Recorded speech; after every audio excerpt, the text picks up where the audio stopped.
So do these projects of mine actually hold up over time?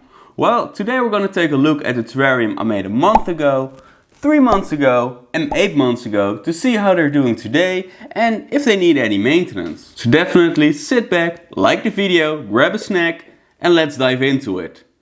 The first jar I want to take a look at is the isopod forest here. It was a rescape of the Amano mountain and this setup is running for about a month now, and as you can see right away it's doing fantastic. There was quite a lot of mold when I just set it up. After about 3 or 4 days the entire thing was covered in a thick woolly white kind of mold, but the springtails made quick work of it. And talking about springtails, there are a ton of them in here. Doesn't matter from what angle you look at this thing, you can see springtails walking around everywhere in here. There's still some other kinds of molds in there on the spiderwood and on the seed pod, but I don't really care about that mold that much. Now on top of the springtails there are also quite a lot of isopods in here. I've even seen quite a lot of baby isopods in here. I'm not sure if I put them in here with the parents or that they were born in here.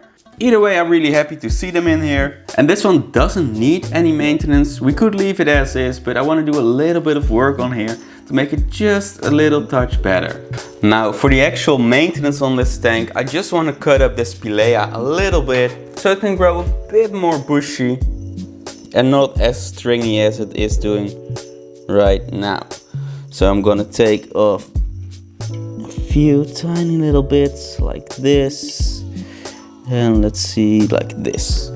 And these are just gonna go right next to the other pieces. And I'm gonna need a second pair of tweezers to get it in there the way I want it to be.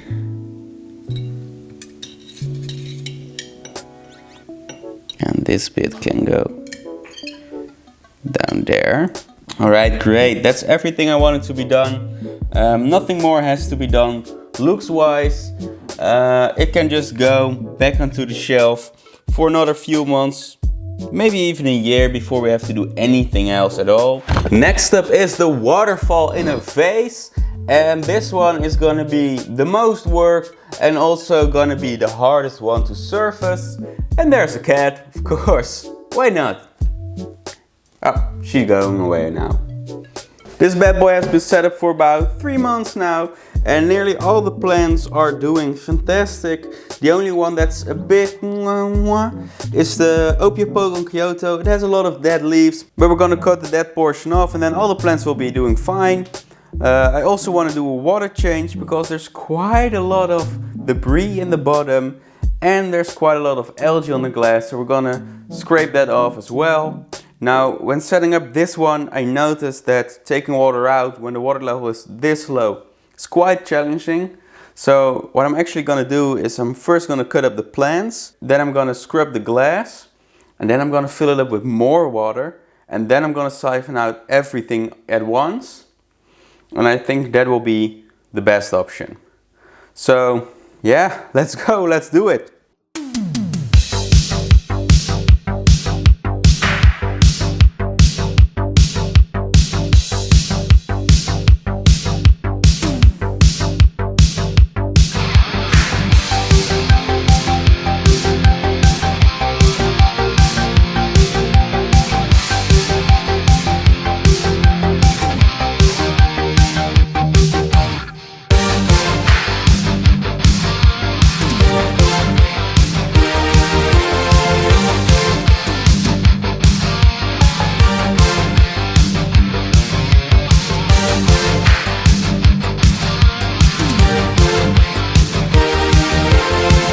Alright, this one was a little bit more work, but it's still not a whole lot of work to maintain something like this. Now some of you guys may have noticed that this setup no longer has a lid up top, and that's because it broke.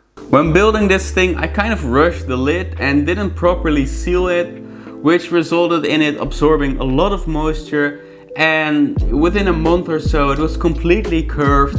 The two pieces it was made out of broke apart. But I still have the lid, it's right over here. I'm just about done finishing the new and improved lid for this setup. This time I cut the inner ring which will hold the lamp, a little bit smaller. And the other thing that I did is I coated the entire inside with some silicone. This way I am sure it will be waterproof. I finished the lid up a few hours ago, so the silicone isn't sticky to the touch anymore, but still has about a day worth of curing left before I can really use it on there. In the meantime, I'm using some cling film so the plants won't dry out. I'm really curious to see how it will function on here, but I won't have the pleasure to really see that since I'm gonna give this one away to my brother. So this will probably also be the last you see of it on this channel. Maybe somewhere in the future we see it again, but for now, it's time to say goodbye to this setup. And the last setup we're going to take a look at today is the carnivorous fishbowl. This one is 8 months old now. It was the second video on this channel, so back then I already knew it was more of an experimental build. The pitcher plant and the cryptanthus need vastly different environments, but at the time they were living for a few months in nothing but a bucket of water outside in my yard. So I thought, you know what, they seem to be doing fine together. Let's throw them together in a terrarium and see what happens. Now I could have kept a closer eye on this one, but pretty soon in the life of this setup I already noticed that the pitcher plants weren't doing too great and they would probably not make it. Now pitcher plants go through somewhat of a dormancy period, so I wasn't quite sure if they were gonna come back this year or not.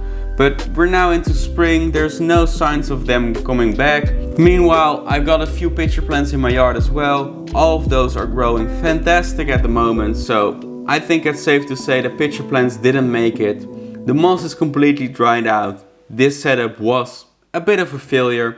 It's a bit too bad, but now we have a nice cool container we can do something new in, which is also great. Now I really hope you enjoyed seeing how these setups are doing today. If you did, definitely give me a thumbs up, and if you're wondering how any of these are made, you can click on the screen right now. Thanks for watching, and I'll see you in one of these 3 videos.